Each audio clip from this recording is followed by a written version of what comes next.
You are listening to the audio production of Strong Girls, Strong World, a practical guide to helping them soar and creating a better future for us all, by Hanson Bourke, published by Tyndale Refresh. This book is read by the author.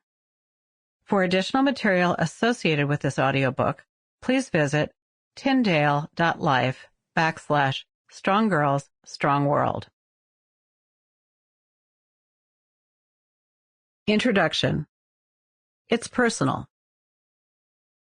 She was the most beautiful baby my husband Tom and I had ever seen. From the first image we saw of our granddaughter, we were smitten. Separated by 3,000 miles and pandemic restrictions, we carefully studied every photo and video our son and daughter-in-law sent of our first grandchild. Her fingers moved so gracefully, we noted. Perhaps she'd be an artist. Her feet kept finding their way out of every blanket. Maybe she'd be an athlete. Was she smiling already? Certainly that was a sign that she was very advanced. Within weeks, we'd imagined various scenarios for little Genevieve, Evie's future. Our friends indulged us. We'd been through this with many of them already. Stern, no-nonsense men who turned into cooing fools. Hard-charging women who neglected their careers so they could babysit their grandchild. We'd shaken our heads until it happened to us. Then we happily joined the club of doting, goofy grandparents. In her book, Becoming Grandma, Leslie Stahl says it well. Becoming a grandmother turns the page. Line by line, you are rewritten.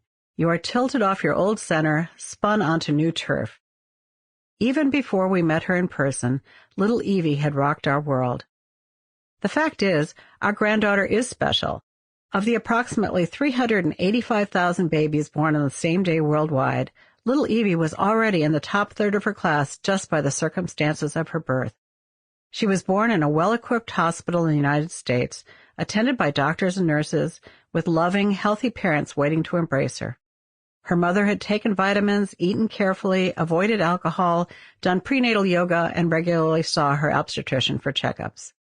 Both parents had completed birthing classes, outfitted a safe nursery, and equipped their car with a crash-tested infant seat. Evie had already won the birth lottery. But despite my new grandmother euphoria, I was aware of a different reality. My years of traveling overseas while serving on the boards of international development organizations, writing about global issues, and running an international foundation had opened my eyes to the brutal reality that so many babies born on the same day as Evie would face. I had just written an article that included a sobering statistic. In 2020, nearly 14,000 children under 5 died every single day from preventable causes. The reality was that a tragic number of Evie's birth cohort would already be gone by the time she celebrated her 1-month birthday. And there was something else. I had seen how vulnerable girls are in particular. My son, a lawyer who has served as a prosecutor, confided a similar fear early in his days of being a father. "Mom, I'm so happy we have a little girl, but I'm also worried. Girls are so vulnerable," he said. Because of his work, he'd seen too many disturbing cases of child abuse and violence against women to ignore the harsh reality. He was right. Girls are more vulnerable than boys. Girls are at a disadvantage on almost every measure in almost every part of the world. Even in relatively rich countries, girls still face more challenges, are more subject to abuse, are less likely to thrive. Gender inequality cuts across every single country on earth. No matter where you are born, your life will be harder if you are born a girl. If you are born in a poor country or district, it will be even harder, according to the Bill and Melinda Gates Foundation. And yet, in some ways, there's never been a better time to be a girl. Girls play every sport, set new records, and win Olympic medals. Evie will grow up seeing women lead corporations, win Nobel Prizes, and run for president. Women lead more than 24 countries in the world, many the first female to hold the position. It's easy to tell ourselves that girls have come a long way because in many ways they have. But for too many girls, life is brutally difficult. Why should we care?